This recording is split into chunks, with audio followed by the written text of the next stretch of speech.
Yan mga kababayan, hindi daw bababa sa 20 vloggers ang binabantayan ngayon ng NBI dahil nga daw nagpapakalat ng fake news. Alam na natin kung sino-sino yung binabantayan ng NBI mga kababayan, walang iba kung hindi yung mga DDS vlogger. Talagang gusto nilang supilin yung pamamahayag, gusto nilang pigilan yung paglabas ng katotohanan. Bakit hindi ninyo tinitingnan itong mga mainstream media kung tama rin ba yung kanilang ipinapakalat ng mga balita? Kasi karamihan din sa mainstream media ay nagpapakalat ng fake news mga kababayan. Bakit ang binabantayan ninyo itong mga DDS vlogger? Talagang ito yung patunay na ayaw nila na may bumabatiko sa kanila dahil lalabas nga kung ano yung katotohanan mga kababayan. Yun na nga itong balita na nagmula sa GMA7, panuorin muna natin ito at mayroon tayong ibibigay na kunting reaksyon mga kababayan. Ito na, hindi lang natin i-upload ito, ipapakita lang natin na ganito, baka tayo ay makipiright. Ito na mga kababayan, panuorin natin ito. Sa ibang balita, hindi bababa sa 20 vlogger ang binabantayan ng NBI dahil sa pagkakalat umano ng fake news online. Ang isa nga, may 2 ng warrant of arrest. Nakatutok si Ivan Mayrina. Sa survey ng Social Weather Station itong Pebrero na kinomisyon ng Advisory and Research Consultancy Group na Stratbase, lumalabas na 62% ng mga Pilipino ang naniniwalang isang seryosong problema ang fake news sa bansa. Karamihan din sa mga Pilipino, hirap daw na matukoy kung ang impormasyong kanilang napapanood, naririnig o nababasa ay peke o mali. Isinagawa ang survey nitong February 15 to 19, 2025 gamit ang face-to-face interview sa mga rehistradong botante edad 18 pataas at may plus-minus 2.31% margin of error. Ang National Bureau of Investigation binabantayan ang hindi raw bababa sa 20 vloggers na nagpo-post ng umano'y fake news sa social media. May hawak daw silang listahan ng vloggers at kanilang mga pinost itong mga nakarang araw at pag-aaralan ng posibleng nilang pananagutan. Walang binanggit na mga pangalan ng NBI, pero kabilang daw dyan ang isang vlogger na nakabase sa Amerika na ayon sa NBI ay may 2 warrant of arrest sa kanila. Cyber libel, papasok sa cyber libel, papasok sa inciting to sedition. Yung mga mamamayan natin, ginagawa nilang biru-biru yan, sinasabi nila meron tayong freedom of speech, freedom of expression, pero lagi kong sinasabi, that is not absolute. Merong limitation yan. Pagka lumalampas ka na sa parameter ng batas, nakakakomit ka na ng krimen, ay kailangan masawatan natin yan. Ang Malacanang na isa rin sa mga prioridad ngayon ng paglaban sa fake news, nakikipag-ugnayan sa NBI sa mga posibleng hakbang. This is very obvious. Teka lang. Ito mga kababayan, itong tagapagsalita ng Malacanang, itong si Attorney Claire Castro. Kung gusto niyong malaman na talagang ang nagpapakalat ng fake news ay nagmula mismo nitong si Attorney Claire Castro, bisitahin nyo yung kanyang YouTube channel dahil nga napakaraming fake news doon. Mamaya, babasahin ko. Talagang itong si Attorney Claire Castro ay noon pa ay binabatikos na si dating Pangulong Duterte. Paano tayo makakaasa ng patas nito si Attorney Claire Castro mga kababayan dahil ito mismo ay number 1 din na nagpapakalat ng fake news. May upload tayo niyan kahit na nga si Epifanio Labrador pinatulan nito. Talagang ginawa niya ng reaksyon yung sinasabi ni Epifanio Labrador na yung kapatid daw ni Epifanio Labrador ay membro ng Davao Death Squad at pinatay daw ni dating Pangulong Duterte. Siya mismo nagpapakalat nun mga kababayan. Kaya yun ay talagang totoo o talagang maliwanag na isang fake news. Tapos ngayon, alam na natin kung sino yung mga na hindi bababa sa 20 vlogger. Yan po ay mga DDS, sigurado tayo niyan mga kababayan. Ito, pagpatuloy natin ito. More fake news are lingering. Maybe because of the present situation regarding the arrest of former President Duterte. Dating ES Medialdea, nakita po natin kung paano po ba niya nabanggit na nawawala ang dating Pangulong Duterte na yun po ay pinasinungalingan mismo ng ICC. So yung mga ganun pong mga irresponsableng mga pananalita ay dapat pong ang tao ay magmasid, mag-isip at matuto pang mag-evaluate para po hindi po nagugulo ang ating isipan at damdamin. Nakikipag-ugnayan na rin daw ang Malacanang sa iba pang ahensya ng gobyerno tulad ng NTC at DICT para panagutin ang mga nagpapakalat ng fake news. Ang Pangulo hindi naman daw balat sibuyas at hindi nagpapaapekto sa mga batikos na ibinabato sa kanya. Pero paalala ng Malacanang, ang kalayaang magpahayag at pumuna ay meron daw hangganan. Kapag ka po, nandun na po yung elemento ng inciting to sedition, which is, of course, without any tumultuous uprising, but they are encouraging people to sow hatred to the government, to the president, then we have to step up. How? By filing cases, complaints. But as of the moment, there's no indication on the part of the president that he will do that. Para sa GMA, Yun ang mga kababayan, ay talagang gusto lang talaga nila na walang babatiko sa kanila. Ito'y klarong-klaro na pananakot. Pananakot ito para tayo ay tumahimik na. Wala nang bumabatiko sa kanila. Itong si Attorney Claire Castro, mga kababayan, isa itong vlogger.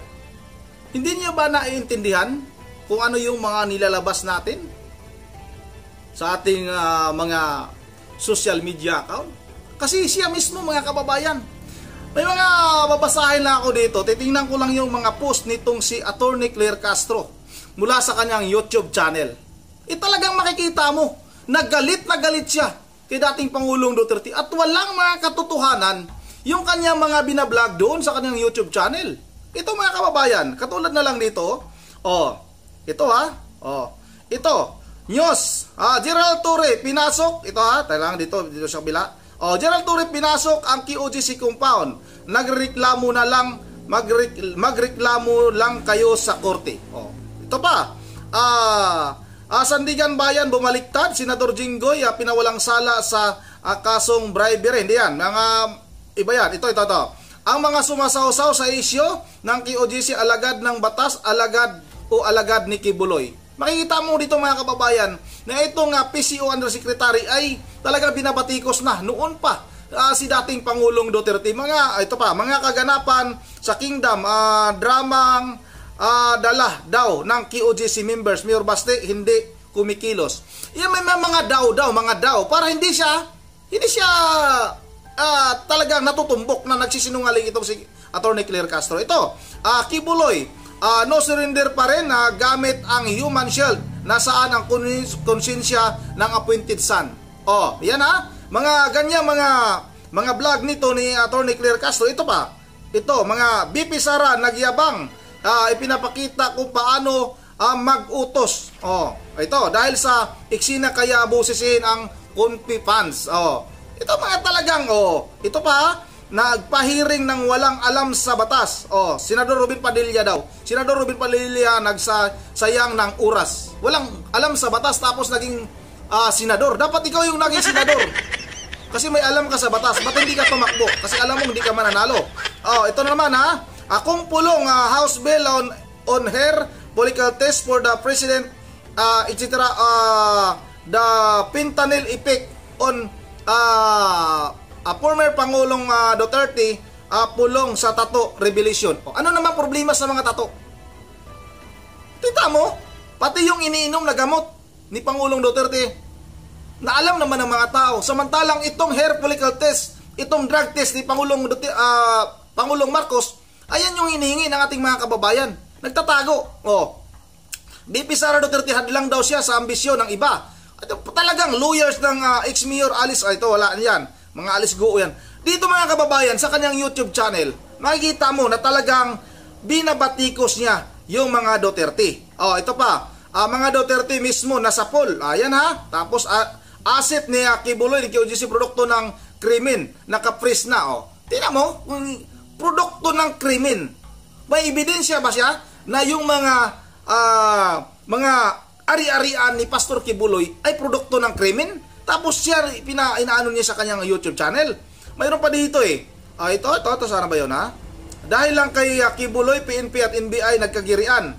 Piki daw yung pagpunta ng NBI dahil nga binabayaran ito NBI Region 2 Director, isa daw sa kapirol ni Kibuloy. Isang drama lang ang pag-read sa QOGC. Biruin mo yan mga kababayan. Tapos sila talagang pinipigilan nila yung mga vlogger na magsalita. Pero ito mismong tagapagsalita, itong undersecretary ng PCO ay mismong nagpapakalat ng fake news. Yung sinasabi niya pa tungkol nga kay itong vlogger na laging nakamaskara, supot na itong si Epifanio Labrador, sinasakyan niya. Talagang binibigyan niya ng buhay na totoo yung nangyari sa kapatid daw ni itong supot na ito, si Epifanio Labrador, na pinatay daw dahil membro ng Davao Death Squad. Talagang gusto nilang pigilan tayong mga nagsasalita laban sa pamahalang ito. Martial law na nga daw ito, ayon kay Attorney Salpanilo, mga kababayan. At ito ang masakit nito, mga kababayan. Itong pulis na nagsalita, yung pulis na nagsalita na hindi niya susundin kung mali ang utos ni Pangulong Marcos Jr. Totoo naman, bakit susundin mo yung mali? Isa kang pulis, isa kang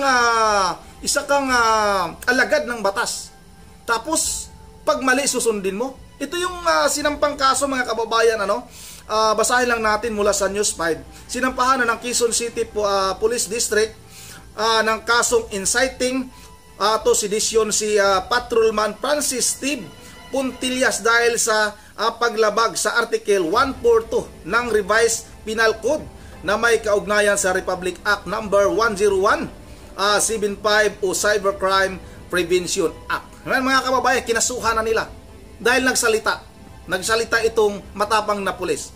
Nag-ugat ito sa pagpost ni Puntillas na isa ring vlogger sa social media na natutol sa pag-aresto kay dating Pangulong Duterte ng International Criminal Court o ICC.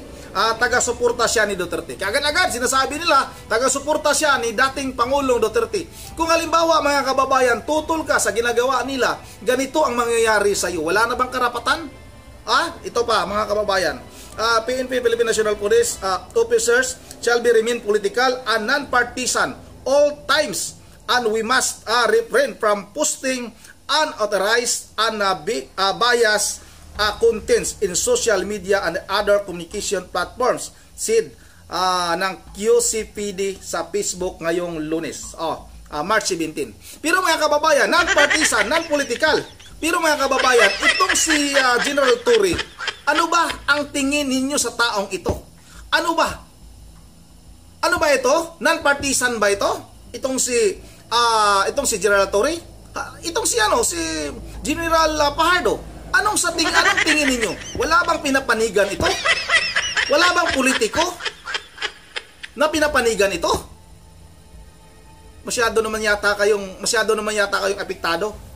Nagpapakita lang talaga na itong pamahalaang ito ay sinusupil na nila ang karapatan natin na magsalita, na magpahayag. Salita pa lang yan, wala tayong ginagawang masama. Magsasalita tayo laban sa pamahalang ito, tapos tutugisin tayo, ikukulong tayo. Ganito na ba tayo kalala, mga kababayan? Ganito na ba itong administrasyong ito? Mas malala pa nga ba talaga? Nagtatanong lang ako, mas malala pa nga ba talaga ito sa panahon ni Marcos Sr.? Hindi natin naabutan yun, mga kababayan. Pero maraming nagsasabi na mas malala pa ito sa dating ama o dating administrasyon ni Pangulong Marcos Sr. Mabuti pa nga daw noon, makapagpahayag ka, makapagsalita ka. Tapos itong mga taga-mainstream media, akala nyo ba hindi ito nagpapakalat ng mga fake news mga ito?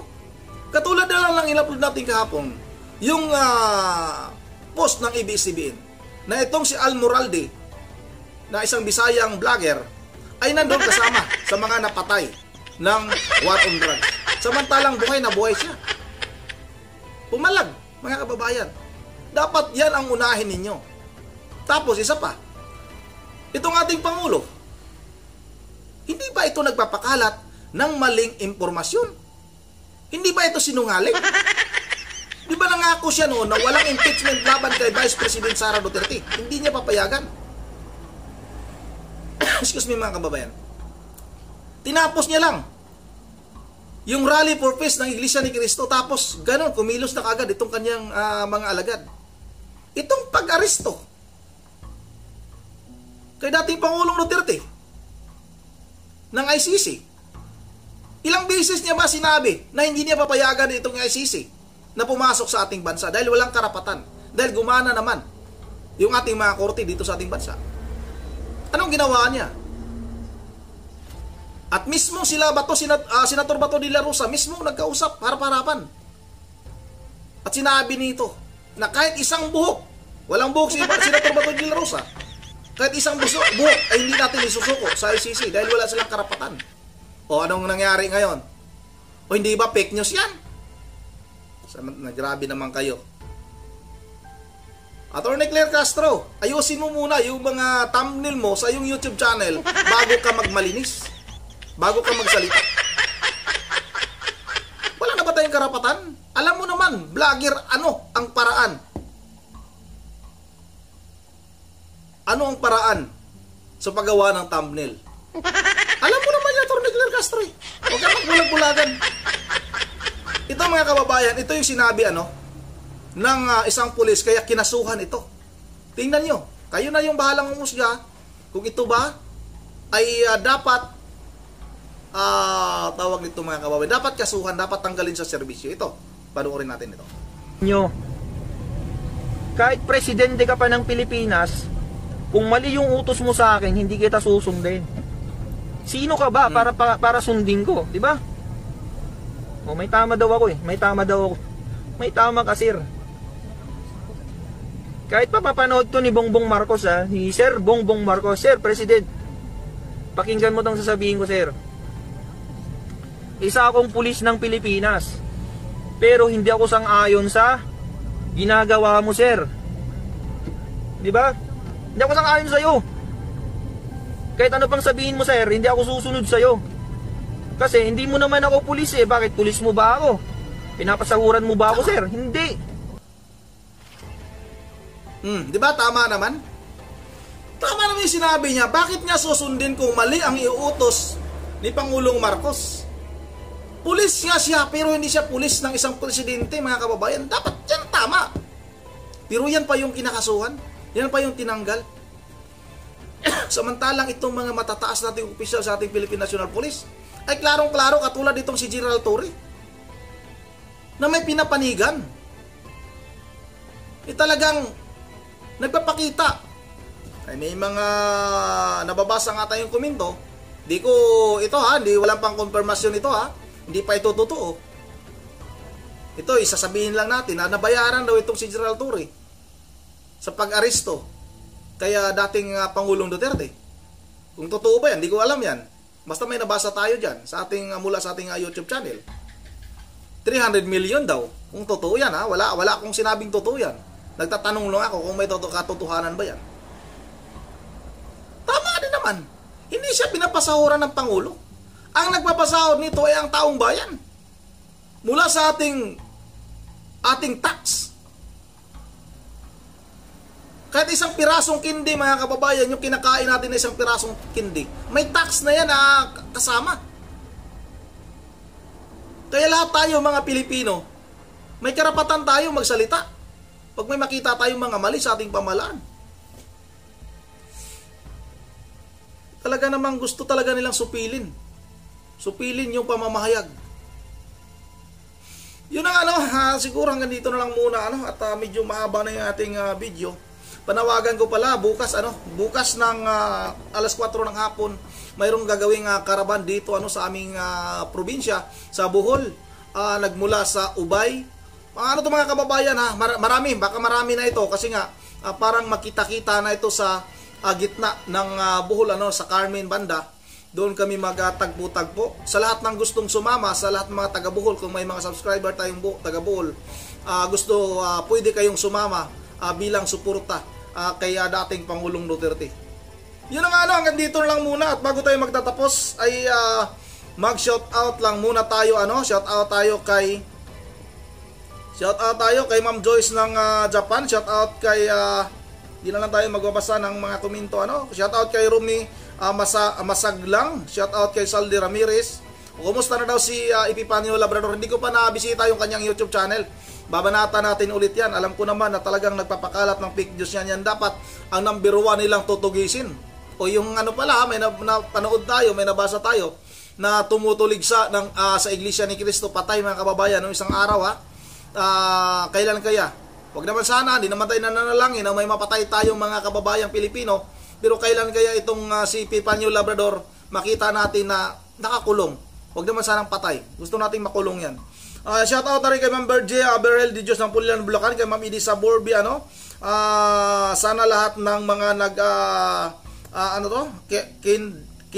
kay Tatay Digong, yes, straight boto, straight PDP laban. PDP laban tayo ulit PDP laban tayo, wag nating hayaang manaig itong mga bangag na ito. Kailangan nating ilagay itong lahat ng PDP laban na mga senatorial candidate para maprotektahan natin si Vice President Sara Duterte. Shoutout rin kay Binoki TV. Shoutout kay Alex Revilla.